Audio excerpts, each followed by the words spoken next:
Hello, thank you for tuning in. This is Broadside of a Barn Precision. I'm Michael Flinriga.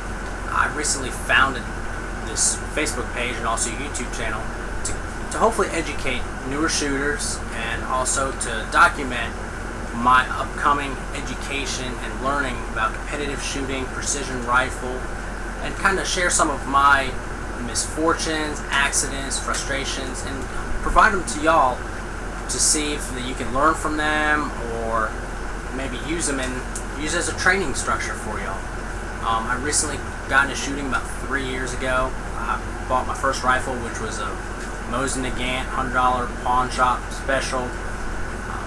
Went from there, kind of went head over heels crazy with guns and went with a bunch of the tactical stuff, and eventually found my niche with precision rifles. I did a little bit of the CMP style matches, and I've kind of grown to the point where I'm actually about to do my first precision rifle series match. I'm really excited about that. I've really fallen in love with shooting long range, and it's something that I really want to continue, but I want to share with people because it kind of seems like this myth that it is hard, but it's like this myth that only certain people can do it, and I really want to share with people that are maybe interested in doing it or just interested in general about some of the things with guns.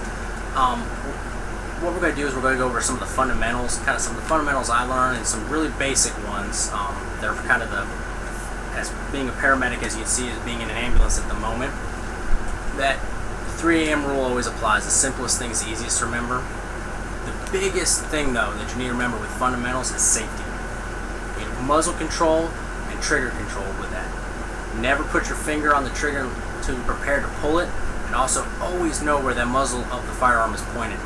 First thing you want to do with any weapon is to make sure that it is empty, loaded, or even how it operates, because if you're not sure of how a firearm operates, you can hurt someone, and that's something that is completely avoidable at all times.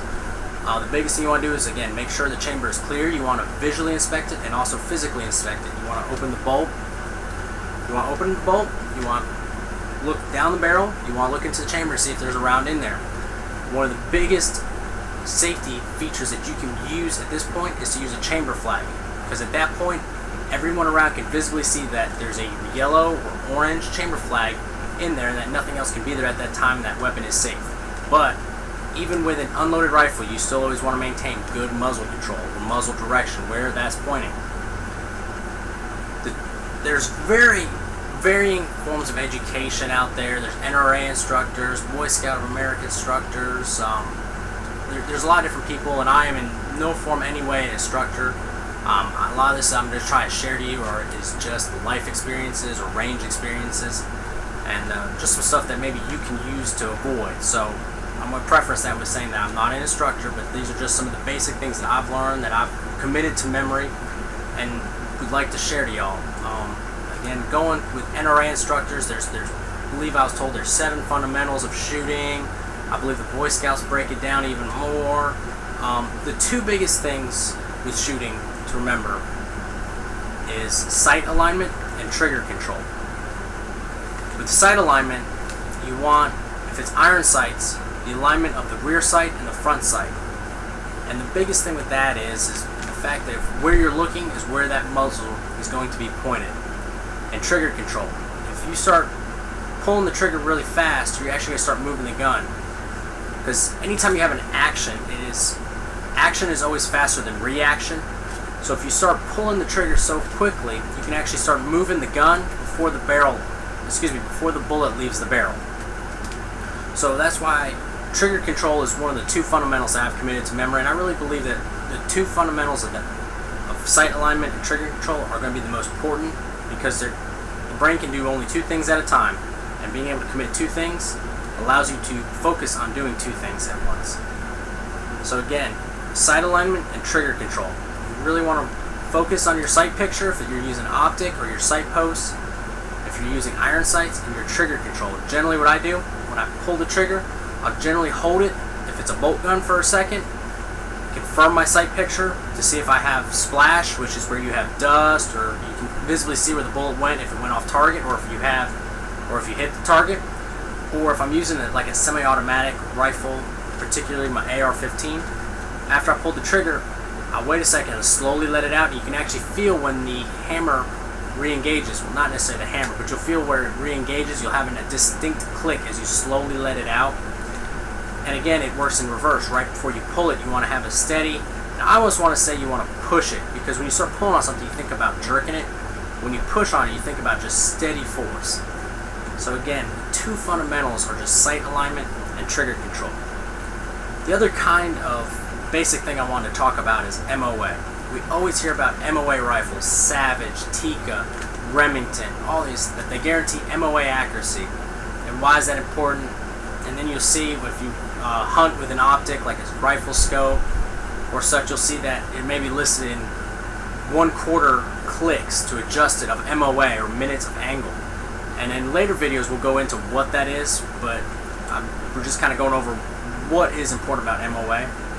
And you'll see with these hunters or enthusiasts or what have you, they'll say, oh yeah, I just turn the dial till I have my scope aligned at X number of yards, but they don't understand why it's important. The minute of angle, all it is a angular measurement, but having a rifle that can shoot constant groups below 1 minute of angle, which at 100 yards is roughly 1 inch, but being able to have a minute of angle gun, past that you can actually accurately predict bullet drop and actually calculate and adjust for it.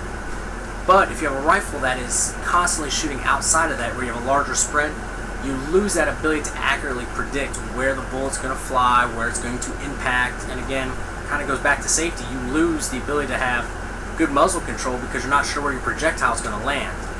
If you're aiming at a target hundreds and hundreds of yards away, and oops, I'm careless, or my gun's just not that accurate, you might end up accidentally shooting a car on the road passing by, because 1 inch off at 100 yards becomes 2 inches off, 3 inches off at 300 yards, and so on. So it constantly grows and becomes a safety factor at that point. Or in the hunting world, it becomes a point where you no longer make an ethical kill. You're just wounding animals, and you can't really harvest the meat, or you can't harvest the trophy prize. And it's, again, it goes back to, hunters are very good, ethical people.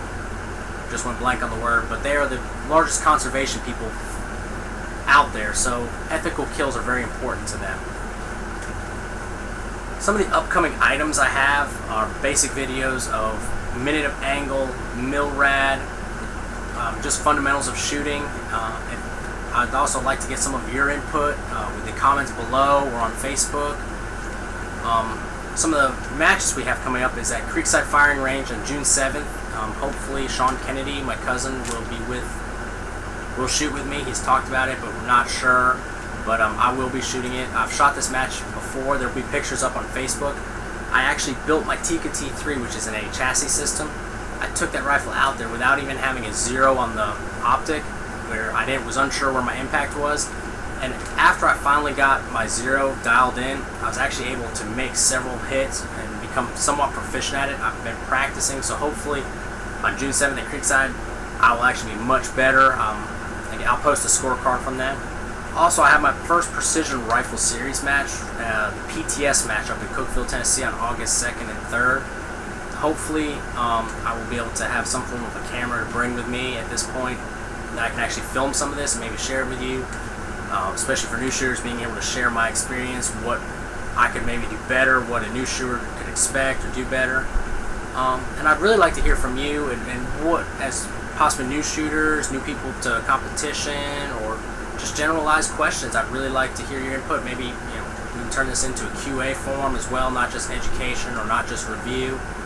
I'm not going to probably get too much into product review unless it's something that, again, it'd be very much for a basic shooter. There's several other channels out there, some of which I'm very dedicated to watching, that I've learned a lot from, and hopefully I'll be able to incorporate some of their stuff in and give them very good credit for it, and maybe even steer people into that direction for the product reviews part, and also some of the more advanced learning that I'm still personally myself working on. And hopefully I'll hear from you. Hopefully we'll have some good comments. We'll get more hits, kind of no pun intended, but more hits on the broadside of the barn would be better. But hopefully I'll hear from you. Hopefully you'll like, subscribe, and like the Facebook page, and hopefully we'll see more videos. And y'all have a good day, and thank you very much.